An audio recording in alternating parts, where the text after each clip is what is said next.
So, Pap and Bobby, we were talking about how we were everybody was caught off guard. I mean, my understanding is that even the Trump campaign had no idea, at least based upon the internal polls they had, that they were going to win. And the strategy obviously was for the Trump campaign to go so hard at Hillary Clinton on negativity that it basically kept her voters at home. And that's what happened. By all accounts, Donald Trump had less votes than Mitt Romney did when he lost in 2012. Yeah. But Hillary Clinton had even more, or I should even less votes than Barack Obama. She had 6.6 million votes that just never materialized, and that is compared to Obama's totals 4 years ago, which was not, and almost, I think, almost close to 10 million votes less than Obama in 2008. How did that happen? Well, I do have a take, and it may, here it is. Progressives showed up, okay? They showed up because they understood how absurd it was not to show up.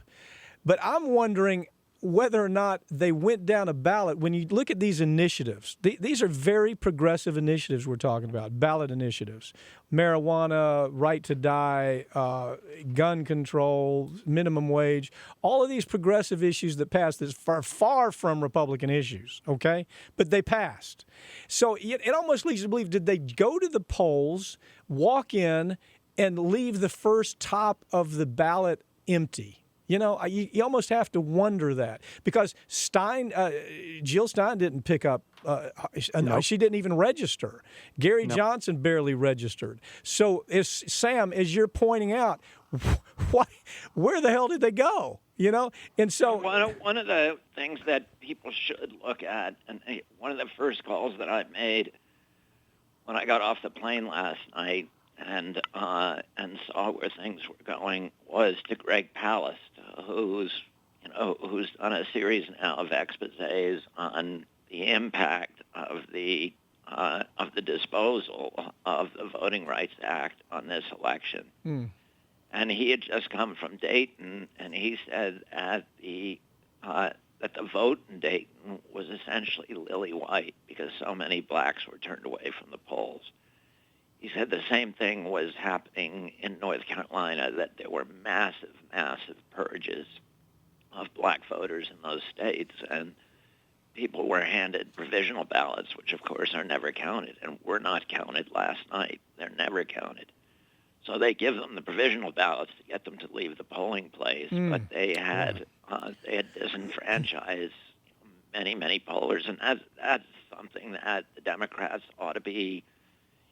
I wrote 2 letters to the Attorney General over the past 4 months asking her to look at these issues and to look at the hacking issues and the purge issues. But I don't think that the Democrats are paying attention to those issues at all. And there's a lot of black voters around the country. We have no idea how many. Do you think, Bobby, that it was enough, though, to have changed this? Well, you can. I think in the 2004 election, the suppression of the vote in Cuyahoga County definitely changed the results of the election. I agree with that, for sure. Yeah. So, and if you're asking, some of the state margins were so narrow that, I think it could have changed the result. There's 500,000 votes. Hey, Sam, what does this do to are the Clintons gone now? Is this a pivot? What happens to DNC? Don't we start rebuilding the DNC? I say full disclosure, I'm not a Democrat. But don't the Democrats start rebuilding and saying we have some fundamental problems that we can't have another Debbie Wasserman Schultz, Donna Brazell kind of problem again, that we have to be honest with ourselves? Isn't that helpful? Yeah, I mean, people, it seems to me, have gotten fixated on this notion of the DNC as some type of powerful force. It really is just an office with a dozen people working in there, frankly. But I think, and I imagine, yes, I think we're not going to have. I mean, I think the Clintons are going to. I would imagine we're not going to see much of them anymore in the future. And I think all of the sort of Clinton in exile apparatus is going to sort of go into the wind. I mean, one of the things that we have now that we didn't have in the same way in 2004 and in 2000 when we went through this period the last time, and of course we went through that period the last time. It was a very different era. It was one that was, largely in the shadow of 9/11 for most of that period of time. And also we should say that, the Republican Party had not set such a precedent of trampling norms of the way that we govern in this country. But with all that said, I mean, this is a very easy exercise for people to do. Who is the most prominent Democrat in the country? And I think, your answers are going to be Elizabeth Warren and Bernie Sanders, not even a Democrat, but totally who caucuses. And they have proven that both, between the two of them, they are both fearless in going after, Elizabeth Warren has been very explicitly going after Donald Trump. She's not afraid of that man. No, she's not. And Bernie Sanders has shown his ability to raise money. I mean, I think, there's going to be a reshaping of the Democratic Party, it seems to me. Let me just mention one thing. Instead of pointing fingers at the progressives, let me just point at one really horrendous and intractable systemic problem here, which is the role of the media, the changing role of the media, and the relationship that the media has to the Citizens United case. The 2012 election cost roughly about $1.5 billion from all directions. This election was $10 billion.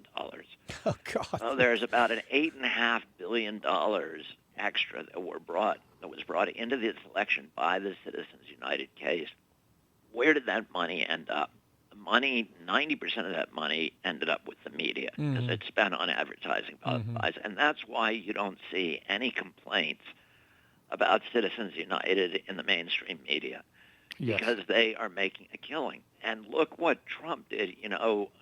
Famously, Les Moonves, the president of CBS, said that Donald Trump is very bad for America, but he's very good for CBS. Yeah. CNN made $1 billion of extra revenue from covering Donald Trump. Yeah, and they were that's free advertising, and Donald Trump is a trained media master. He's a carnival barker, and he knows how to attract attention, and he now knows how to appeal to the lowest common denominator. And if you give somebody like that a bullhorn the size of CNN and the size of CBS, he's going to get traction. And that really, I think, ultimately, he was able to harness all of these